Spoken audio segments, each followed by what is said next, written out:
Assalamualaikum warahmatullahi wabarakatuh. Nama saya Seri Haryani IMCAP, Jabatan Bidan Terampil, OPD Dinas Kesehatan Kabupaten Mandailing Natal. Di sini saya akan membahas tentang Corvalus kompeten. Smart ASN. Smart ASN adalah memenuhi kesesuaian kualifikasi, kompetensi, dan kinerja, termasuk tidak boleh ada perlakuan yang diskriminatif seperti hubungan agama, kesukuan, atau aspek-aspek primordial lainnya yang bersifat subjektif.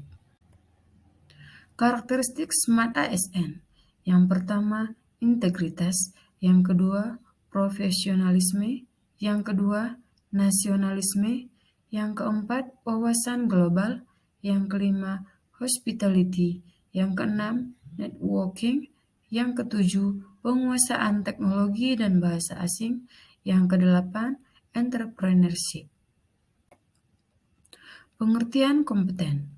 Berdasarkan pasal 1 Permen.Pan RB nomor 38 tahun 2017, kompetensi adalah deskripsi pengetahuan, keterampilan, dan perilaku yang diperlukan dalam melaksanakan tugas jabatan.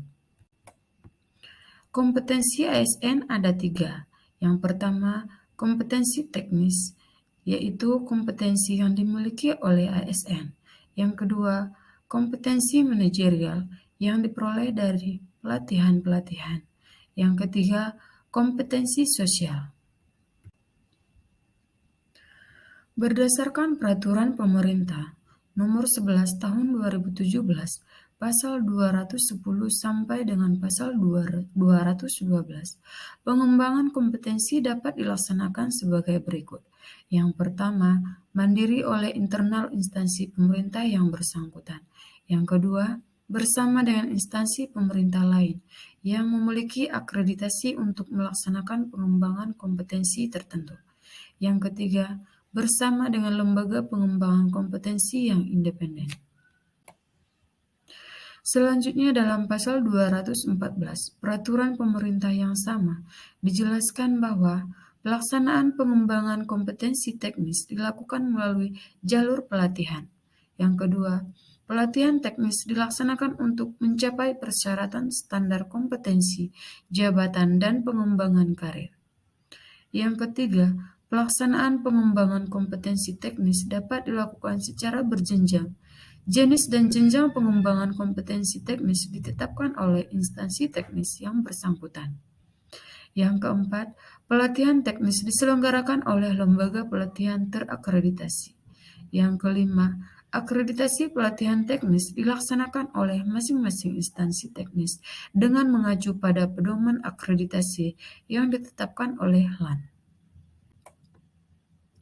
Sementara itu, pengembangan kompetensi untuk jabatan fungsional sebagaimana dimaksud dalam pasal 215 peraturan yang sama diatur sebagai berikut. Yang pertama, pelaksanaan pengembangan kompetensi fungsional dilakukan melalui jalur pelatihan. Yang kedua, pelatihan fungsional dilaksanakan untuk mencapai persyaratan standar kompetensi jabatan dan pengembangan karir. Yang ketiga, pengembangan kompetensi fungsional dilaksanakan untuk mencapai persyaratan kompetensi yang sesuai dengan jenis dan jenjang jabatan fungsional masing-masing. Yang keempat, jenis dan jenjang pengembangan kompetensi fungsional ditetapkan oleh instansi pembina jabatan fungsional. Pelatihan fungsional diselenggarakan oleh lembaga pelatihan terakreditasi. Hak pengembangan kompetensi, salah satu kebijakan penting dengan berlakunya Undang-Undang Nomor 5 Tahun 2014 tentang ASN, adanya hak pengembangan pegawai, sekurang-kurangnya 20 jam pelajaran bagi PNS dan maksimal 24 jam pelajaran bagi pegawai pemerintah dengan perjanjian kerja.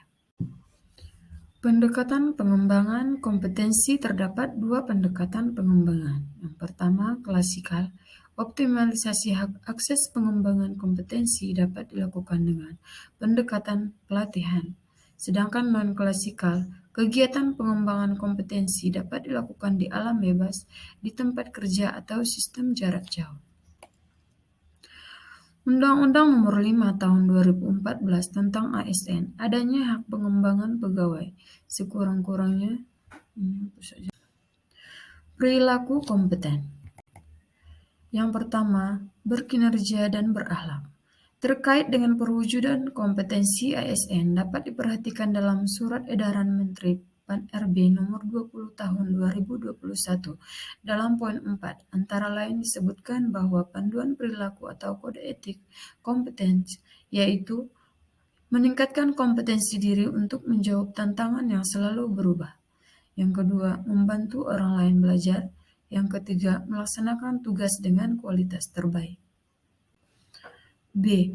Learn, Unlearn, dan Relearn. Setiap ASN berpotensi menjadi terbelakang secara pengetahuan dan keahlian jika tidak belajar setiap waktu seiring dengan perubahan yang terjadi dari waktu ke waktu. Penyesuaian paradigma selalu belajar melalui learn, unlearn, dan relearn. Learn dimaksudkan bahwa sejak dini atau sejak keberadaan di dunia, kita dituntut untuk terus belajar sepanjang hayat. Unlearn diperlukan sebagai proses penyesuaian atau meninggalkan pengetahuan dan dari keahlian lama kita dengan pengetahuan yang baru atau keahlian yang baru. Relearn adalah proses membuka diri dalam perspektif baru dengan mengakui pengetahuan dan atau keahlian baru. C. Meningkatkan kompetensi diri. Meningkatkan kompetensi diri untuk menjawab tantangan yang selalu berubah adalah keniscayaan. Melaksanakan belajar sepanjang hayat merupakan sikap yang bijak.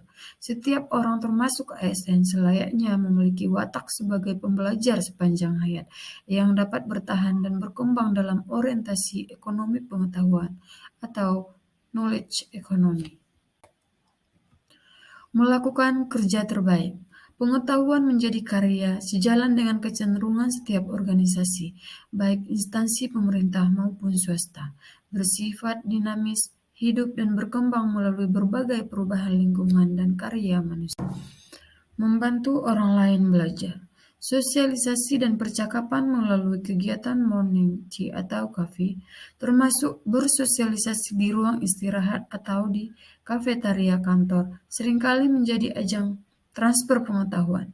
ASN pembelajar dapat meluangkan dan memanfaatkan waktunya untuk bersosialisasi dan bercakap pada morning tea ataupun istirahat kerja. Di sini saya akan menampilkan video implementasi kompeten.